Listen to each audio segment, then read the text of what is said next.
This chart you are seeing right here is often what we saw in class and what we'll be discussing in this video.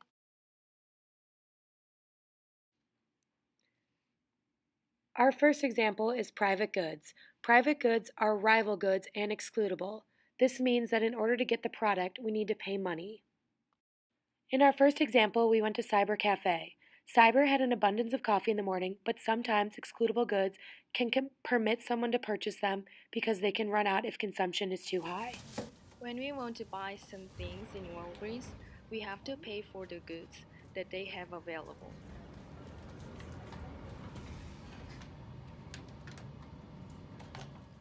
Our next type of goods is club goods.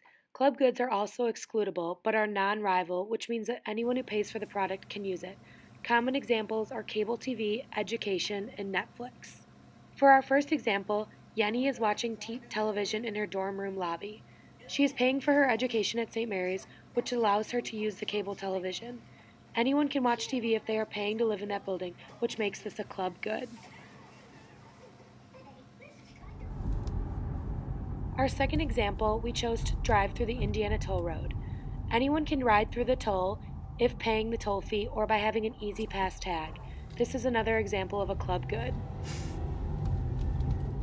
The third type of consumption good is called common resource goods.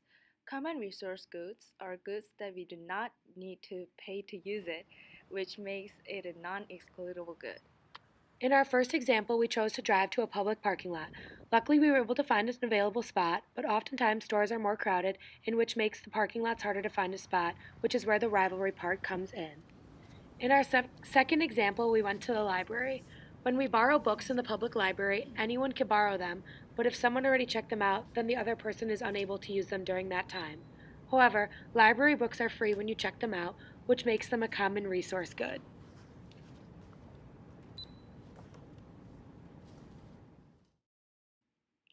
The last one is public goods. It is a non-rival goods and it is free, so anyone can use it at any time. Anyone can watch the news on any sort of television because it does not require special cable television stations. This is a positive aspect of public goods because they are available to anyone. On the other hand, there can be examples of negative public goods. For example, the daunting task of being in a group project. When everyone is working on a certain task and there is that one person in the group who does not seem to think that they can do their part, this is oftentimes considered free Okay, go rider. ahead.